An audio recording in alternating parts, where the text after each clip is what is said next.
ان کا ٹھکانہ جہنم ہے، جب کبھی بجھنے پر آئے گی ہم اسے اور بھڑکا دیں گے۔ امیر المومنین مولا علی شیر خدا کرم اللہ تعالی وجہ الکریم نے ان آیات مبارکہ کی تلاوت کر کے ارشاد فرمایا، اب ذرا انٹرپریٹیشن سنیے گا، اس کی وضاحت سنیے گا۔ فرماتے خدا کی قسم مہمانوں کا حشر نہ تو پیروں پر ہوگا اور نہ ہی انہیں ہانکا جائے گا، بلکہ ان کے لیے جنتی اونٹنیاں لائی جائیں گی جن کی مثل مخلوق نے نہ دیکھی ہوگی۔ اونٹنیوں پر سونے کے کجاوے ہوں گے، سونے کی کاٹھی ہوگی اور ان کی لگامیں زبرجد یعنی قیمتی پتھر کی ہوں گی۔ وہ ان پر سوار ہوں گے حتیٰ کہ جنت کا دروازہ کھٹکھٹائیں گے۔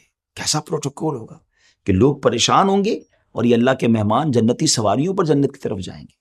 نبی پاک علیہ الصلوۃ والسلام نے ارشاد فرمایا 3 گروہوں یعنی گروپس کی صورت میں لوگوں کا حشر ہوگا، ایک رغبت رکھنے والوں اور ڈرنے والوں کا، دوسرا گروہ ان لوگوں کا جو اونٹوں پر 2 3 4 اور 10 تک سوار ہوں گے، باقی تیسرے گروہ کو، تھرڈ گروہ کو آگ اکٹھا کرے گی جہاں وہ لوگ دن گزاریں گے، آگ ان کے ساتھ دن گزارے گی، جہاں وہ رات گزاریں گے آگ بھی ان کے ساتھ وہیں رات گزارے گی۔ یہ نبی کریم علیہ الصلوۃ والسلام نے ارشاد فرمایا بروز قیامت انبیاء کرام علیہ الصلوۃ والسلام کا حشر چوپایوں پر ہوگا، وہ ان پر سوار ہو کر محشر تک پہنچیں گے۔ حضرت صالح علیہ الصلوۃ والسلام کو ان کی اسی ہسٹوریکل اونٹنی پر بٹھایا جائے گا جس کا ذکر قرآن میں بھی موجود ہے۔ نبی پاک فرماتے ہیں مجھے براق پر اٹھایا جائے گا اور میرے دونوں بیٹے سبحان اللہ امام حسن اور امام حسین دونوں جنتی اونٹنیوں پر سوار ہوں گے۔ حضرت بلال بھی جنتی اونٹنی پر سوار ہو کر صرف اذان اور 2 برحق شہادتیں دیتے آئیں گے، حتیٰ کہ جب وہ اشہد ان محمد رسول اللہ کہیں گے تو اگلے پچھلے ایمان والے ان کے ساتھ گواہی دیں گے۔ چنانچہ جس نے دنیا میں اس گواہی کو قبول کیا تھا اس کی گواہی قبول کر لی جائے گی، اور جس نے دنیا میں اسے جھٹلایا تھا اس کی قبول نہیں کی جائے گی۔ ناظرین یہ تو تھا خاص لوگوں کا احوال، کتنا خوبصورت احوال ہے کہ وہاں بھی وہ امن میں ہوں گے، چین میں ہوں گے، سواریوں پر ہوں گے۔ مگر عام مسلمانوں کا بھی قیامت کے دن استقبال ہوگا۔ حضرت سیدنا عمر بن قیس ملائی رحمۃ اللہ تعالی بیان کرتے ہیں کہ مسلمان جب اپنی قبر سے نکلے گا تو اس کا عمل خوبصورت شکل اور بہترین خوشبو کی صورت میں ہوگا، اسے ویلکم کرے گا اور اس سے پوچھے گا تم مجھے پہچانتے ہو؟ بندہ کہے گا نہیں، مگر اتنا ضرور ہے کہ اللہ پاک نے تمہاری بو کو معطر اور صورت کو بڑا حسین بنایا ہے۔ وہ کہے گا دنیا میں بھی تم اسی طرح تھے، میں تمہارا نیک عمل ہوں، جب تک تم دنیا میں رہے میں تم پر سوار رہا، آج کے دن تم مجھ پر سوار ہو جاؤ۔ جبکہ جو غیر مسلم ہوگا، نان بلیور ہوں گے، ان کا عمل اس کا استقبال بدترین صورت اور سخت بدبو کے ساتھ کرے گا اور پوچھے گا کیا تم مجھے پہچانتے ہو؟ کافر کہے گا نہیں، مگر اتنا ضرور ہے کہ اللہ کریم نے تمہیں بدصورت بنایا اور تمہاری بو کو انتہائی بدبودار بنایا۔ وہ کہے گا تم بھی دنیا میں ایسے ہی تھے، میں تمہارا برا عمل ہوں، دنیا میں تم مجھ پر سوار رہے، آج میں تم پر سوار ہوں گا۔ اللہ اکبر۔ پیارے آقا علیہ الصلوۃ والسلام نے فرمایا اللہ پاک کے نزدیک محبوب ترین لوگ غربا ہیں۔ عرض کی گئی غربا کون لوگ ہیں؟ ارشاد فرمایا وہ لوگ جو اپنا دین بچانے کے لیے راہ فرار اختیار کرتے ہیں۔ بروز قیامت ان لوگوں کو حضرت عیسیٰ علیہ الصلوۃ والسلام کے ساتھ جمع کیا جائے گا۔ ایک اور جگہ پیارے آقا علیہ الصلوۃ والسلام کا ارشاد فرمایا بروز قیامت علماء کے سامنے معاذ بن جبل رضی اللہ تعالیٰ کا ایک منفرد مقام ہوگا۔ سنیے گا ناظرین، فرمایا ایک مقام پر آپ علیہ الصلوۃ والسلام نے فرمایا میری امت میں حلال و حرام کا سب سے زیادہ علم رکھنے والے معاذ بن جبل رضی اللہ تعالیٰ عنہ ہیں، عظیم صحابی ہیں۔ حضرت علامہ سیوطی رحمۃ اللہ تعالی علیہ فرماتے ہیں میں کہتا ہوں کہ اسی کا نتیجہ ہے کہ حضرت سیدنا معاذ رضی اللہ تعالیٰ عنہ بروز قیامت تمام علماء کے آگے ہوں گے، علماء آپ کے پیچھے پیچھے ہوں گے۔ اور یہ بھی معلوم ہو گیا کہ حضرت سیدنا معاذ رضی اللہ تعالیٰ عنہ جن علماء کے آگے آگے جلوہ فرما ہوں گے وہ حلال و حرام کا علم رکھنے والے علماء ہوں گے، اور یہی علماء حاملین شریعت ہیں۔ حضرت سیدنا عبداللہ بن سلام رضی اللہ تعالیٰ عنہ بیان کرتے ہیں بروز قیامت ہر نیک و بد کو کھڑے ہونے کا حکم ملے گا سوائے سود خور کے۔ وہ ایسے سٹینڈ اپ ہوگا، ایسے کھڑا ہوگا جیسے وہ شخص کھڑا ہوتا ہے جسے آسیب نے چھو کر حواس خراب کر دیے ہوں، جس کو ہم نہیں دیکھتے کوئی شخص پاگل ہے اس کے حواس ہی نہیں ہوتے۔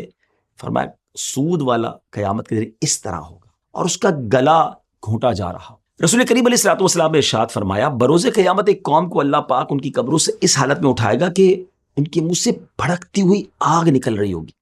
عرض کی گئی یا رسول اللہ صلی اللہ تعالیٰ علیہ وسلم وہ کون لوگ ہوں گے؟ ارشاد فرمایا کیا تم نے نہیں دیکھا کہ اللہ کریم ارشاد فرماتا ہے ترجمہ کنز ایمان وہ جو یتیموں کا مال ناحق کھاتے ہیں وہ تو اپنے پیٹ میں نری آگ بھرتے ہیں۔ اللہ اکبر۔ ناظرین، یہ بھی بہت بڑا مسئلہ ہے، لوگ یتیموں کا مال کھا جاتے ہیں، سوچتے نہیں ہیں کہ اللہ کی بارگاہ میں کیا جواب دیں گے۔ پلیز ایسا نہ کیجیے، توبہ کیجیے۔ کہ اللہ کے حبیب علیہ الصلوۃ والسلام نے ارشاد فرمایا، اللہ کریم بروز قیامت تکبر کرنے والوں کو قیامت کے دن چھوٹی چیونٹی کی مثل مگر انسانی صورت میں اٹھایا جائے گا، ہر جگہ انہیں ذلت گھیرے ہوگی، پھر انہیں جہنم کے بولس نامی قید خانے کی طرف ہانکا جائے گا، ان پر آگ بلند ہوگی اور انہیں جہنمیوں کے زخموں کا نچوڑ یعنی خون اور پیپ پلایا جائے گا۔ اللہ اکبر۔ آج جو پراؤڈ کرتے ہیں، آج جو تکبر کرتے ہیں، وہ غور کریں، یہاں تو کر و فر ہے، جاہو جلال ہے، بڑا پراؤڈ ہے جناب، کسی کو خاطر میں نہیں لاتے۔ تکبر نہ کیجیے، قیامت کے دن چونٹیوں کی شکل میں انہیں لایا جائے گا۔ پیارے آقا علیہ السلام نے ارشاد فرمایا، جس نے سوال سے بے نیاز کرنے والی چیز پاس ہونے کے باوجود بھی سوال کیا، یعنی بلا ضرورت اور کوئی مجبوری نہیں، پھر بھی لوگ سوال کر رہے ہوتے ہیں، مانگ رہے ہوتے ہیں، تو فرمایا تو بروز قیامت اس حال میں آئے گا کہ اس کا سوال اس کے چہرے پر خراشے بن کر ظاہر ہو رہا ہوگا۔ اگین لیسن ہے اس میں کہ کیوں لوگوں سے مانگ رہے ہوتے ہیں لوگ، حالانکہ ہوتا ہے ان کے پاس۔ آج تو لوگوں کو ہم دھوکہ دے دیں گے، آج تو لوگوں کو پتہ نہیں چلے گا، وہ مستحق سمجھ کر مدد کر دیں گے۔ بعض اوقات تو ایسی سٹوریز بھی سوشل میڈیا پہ ملتی ہیں کہ کسی بیگر کو، کسی فقیر کو جب پکڑا گیا تو پتہ چلا اس کے بعد لاکھوں روپے نکل رہے ہیں۔ تو اگر اللہ نے دیا ہے تو کبھی کسی کے آگے ہاتھ نہ پھیلائے، بلکہ سچی بات یہ ہے، دنیا والوں سے کیوں مانگنا ہے، اللہ سے عرض کریں نا، خودداری ہونی چاہیے۔ حضرت سیدنا زازان رضی اللہ تعالیٰ عنہ بیان کرتے ہیں، جس نے اس لیے قرآن پڑھا کہ اس کے ذریعے لوگوں سے کھائے تو بروز قیامت وہ اس حالت میں آئے گا کہ اس کے چہرے کی ہڈیوں پر بالکل گوشت نہیں ہوگا۔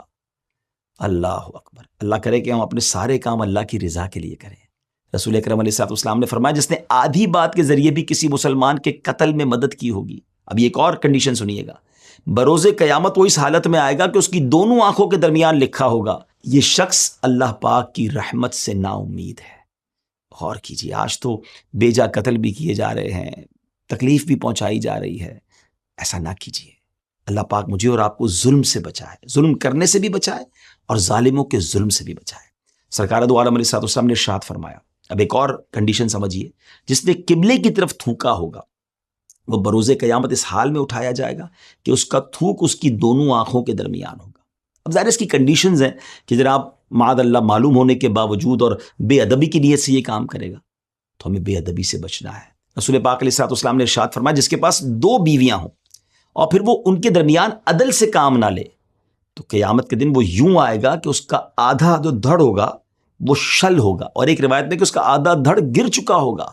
آج کسی کو پیرالائز کوئی ہو جائے، فالج ہو جائے تو کتنا ڈیفیکلٹ ہوتا ہے۔ قیامت کے دن ایسا شخص آدھا اس کا دھڑ یا تو گر چکا ہوگا یا وہ مفلوج ہو چکا ہوگا، شل ہو چکا ہوگا۔ اگر اللہ نے آپ کو ایک سے زائد ازواج دی ہیں تو انصاف کیجیے۔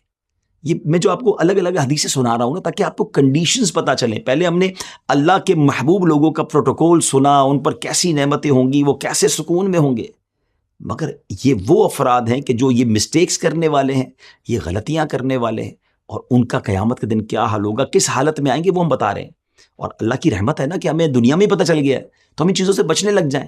ایک اور حدیث پاک سنیے، نبی پاک علیہ الصلوۃ والسلام نے ارشاد فرمایا کہ منہ پر عیب لگانے والے، پیٹھ پیچھے برائی کرنے والے، چغلی کھانے والے اور نیک لوگوں پر تہمت لگانے والوں کو اللہ پاک بروز قیامت کتوں کی شکل میں اٹھائے گا۔ اب کون چاہتا ہے کہ وہ اس شکل میں اٹھے؟ تو پھر یہ کام نہ کرے نا۔